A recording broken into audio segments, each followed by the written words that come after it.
Fala, meu povo! Meu nome é Adriano e a gente vai continuar o capítulo 3, parte 2 do livro Juízes para Você, do Timothy Keller. E como a gente já viu, na primeira parte, o povo tinha se afastado de Deus até o ponto deles estarem sob o rei Cushan-Risataim e eles clamarem a Deus. E ao clamarem a Deus, Deus levanta o primeiro juiz, que foi Otoniel, que foi em favor do povo, os libertou e eles viveram em paz durante 40 anos. E essa paz acabou após a morte de Otoniel. Após a morte de Otoniel, o povo volta a cometer os mesmos erros que eles cometiam antes. Eles voltam a se afastar de Deus, eles voltam a caminhar contra a vontade de Deus, até Deus entregar os israelitas ao rei Eglon, que era rei de Moabe. E junto a isso, Deus manda problemas ao povo de Israel, dificuldades pelos quais eles começam a passar até eles se voltarem a Deus e novamente clamar a Deus. E ao clamar a Deus, ele vai levantar o segundo juiz e o nome do libertador desta vez é Eude, homem canhoto. E daí porque você está falando que ele é homem canhoto, né? Grande informação que a gente está tendo aqui. Mas na verdade, pra gente ser canhoto, a pessoa ter habilidade com a mão direita ou esquerda, tanto faz, não faz muita diferença assim. Mas naquela época tinha muita importância. Na Bíblia, as referências da mão direita têm um significado muito positivo. Por exemplo, em Isaías, Deus jura por sua mão direita. Em Salmos, veremos que Deus tem eterno prazer à sua mão direita e seu escolhido senta-se à sua direita. Assim como hoje, naquela época, a maioria eram destros e o ser destro tinha um significado de poder, habilidade. Então era algo visto com bons olhos. Os próprios guerreiros pegavam sua espada com a mão direita, já Eude não tinha essa habilidade.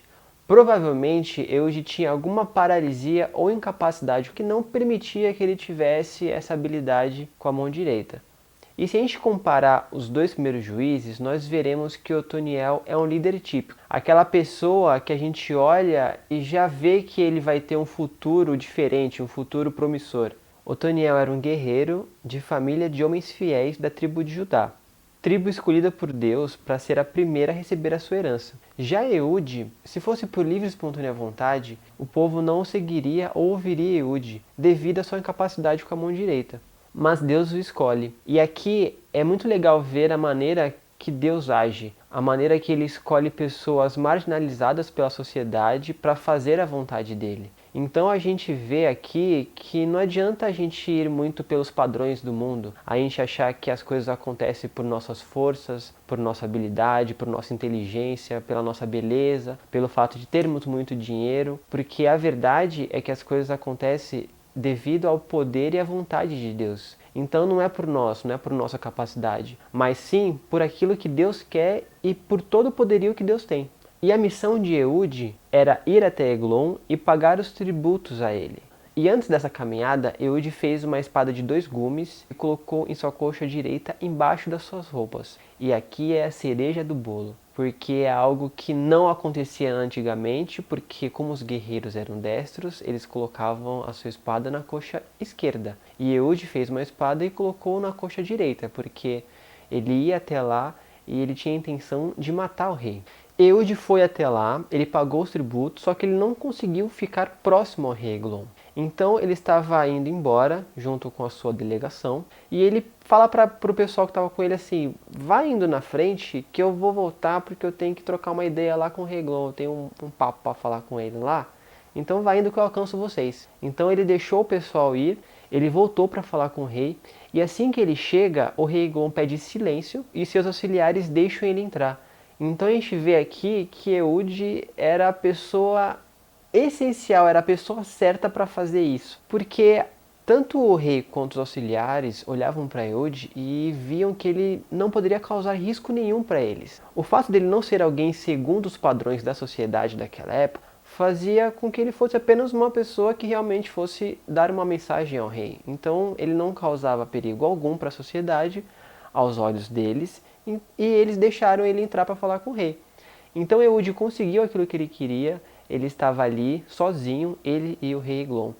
E ao chegar perto para ele passar a possível mensagem ao rei, Eude utiliza sua mão esquerda, pega a espada e crava na barriga do rei. Depois disso, Eude foge dali, de onde ele estava, e como eles estavam num lugar fechado, era uma conversa particular entre Eude e o rei, eu imagino que os guardas deixaram os dois conversando e não imaginavam que alguma coisa poderia estar acontecendo ali dentro. E quando, depois de um tempo, eles perceberam que já estava estranho, talvez aquele silêncio que estava na sala, eles entraram e viram que o rei tinha sido assassinado. Mas nessa altura Eude já estava longe, bem longe dali. E se a gente parasse para pensar, o povo de Israel jamais teria ido à guerra com Eude se Eude não tivesse alcançado esse feito de matar o rei Eglon sozinho. E depois disso, eles foram à guerra contra o povo de Moabe. Deus deu a vitória aos israelitas e eles viveram em paz por 80 anos. E aqui nós percebemos que cada vez mais os juízes têm que se envolver pessoalmente para conseguir a libertação. Como juiz de Israel, Otoniel foi à guerra junto com todos os guerreiros de Israel.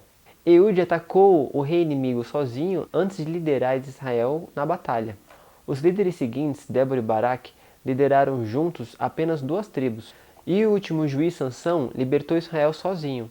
E a partir de Eude, todos os juízes apontam para Cristo. Só que ao contrário deles, Cristo não usou de engano como Eude, não precisou de ajuda como Débora e Baraque, não mostrou ambição como Gideão, impulsividade como Jefté, nem fraqueza sexual como Sansão. Em toda a sua vida, Jesus foi um homem íntegro, e ele não libertou o povo em meio a um grande triunfo, mas sim em meio a uma grande derrota, a uma derrota esmagadora.